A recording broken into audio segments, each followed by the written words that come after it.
AITA for telling my MIL that her generous offer was actually a manipulative way to control my life? Throw away because my MIL and maybe even my fiancé read Reddit. This is a dumpster fire right now. Okay, so I, F30, am engaged to my fiancé Mark, M31. We're getting married in 6 months. Mark's family, especially his mother, MIL, are a lot. They're quite wealthy and traditional, and frankly, MIL has a habit of trying to micromanage everything in Mark's life, and by extension, now mine. The big drama started around the wedding venue.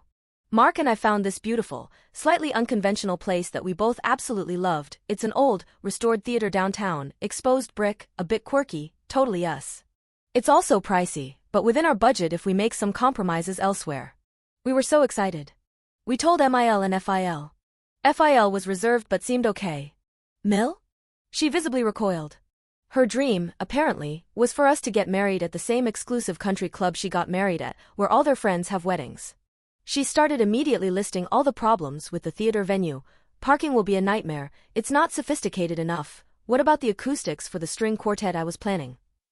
We weren't planning a string quartet. Then came the offer. MIL sat us down and said, very formally, that while she and FIL were disappointed we weren't considering the country club, they understood it was our day. But, because the theater venue was so much more expensive than what they had budgeted for, which we never asked them to budget for, we had our own budget, they would graciously offer us a substantial sum of money, enough to cover about 40% of the theater venue cost. It sounded generous, right? Mark thought so. I was immediately wary. MIL's gifts always come with strings. I thanked them but said we had our budget covered and would be fine. MIL got this tight, almost angry look. She said, nonsense, darling. A wedding should be a celebration, not a financial stressor. We want to do this for you. She kept pushing. FIL added that it was a genuine wedding gift, no strings attached. Mark was beaming, thanking his parents profusely, saying how amazing they were. I felt cornered. Eventually, I caved and accepted, still feeling uneasy. Later that week, MIL started sending me links. Links to florists near the country club. Links to bakers who only deliver to the country club. She started asking about decor choices that would only make sense at the country club. When I gently reminded her we were having the wedding at the theater, she'd get flustered and say things like, oh, right. Well, this florist might make an exception, or it's just so much easier with vendors who know the traditional venues.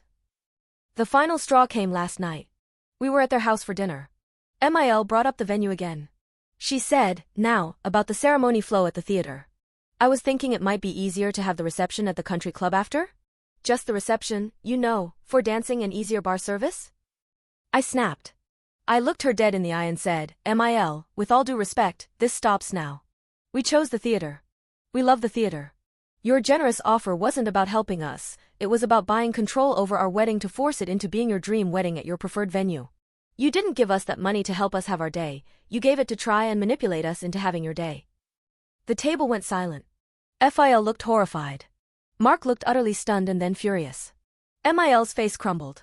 She started crying, saying how could I be so cruel, that they were only trying to help, that I was ungrateful.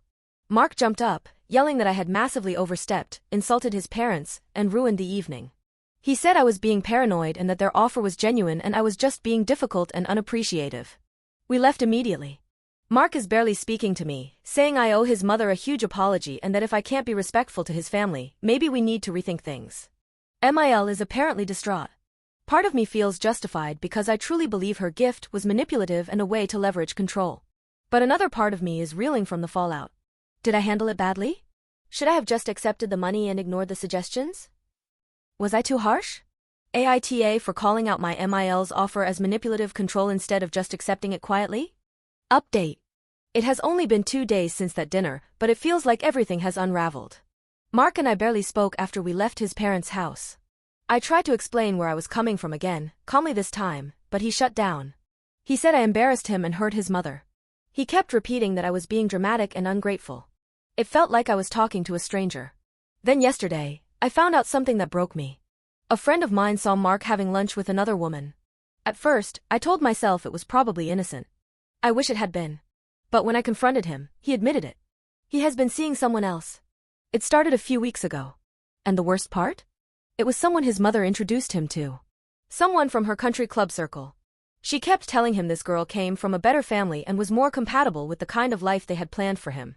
He said it was not serious. That he was confused. That I had been so angry all the time and he felt pushed away. I could not believe what I was hearing. I asked him if he ever truly wanted to marry me, or if I was just the easy choice until his mother pushed him to upgrade. He did not answer. So I ended it. I packed a bag and left. We had not sent out invitations yet. The venue can still be cancelled, mostly refunded. What hurts most is not losing the wedding. It is realizing I was trying to fight for someone who would not fight for me. Who let his mother control him to the point that he let her hand him a replacement.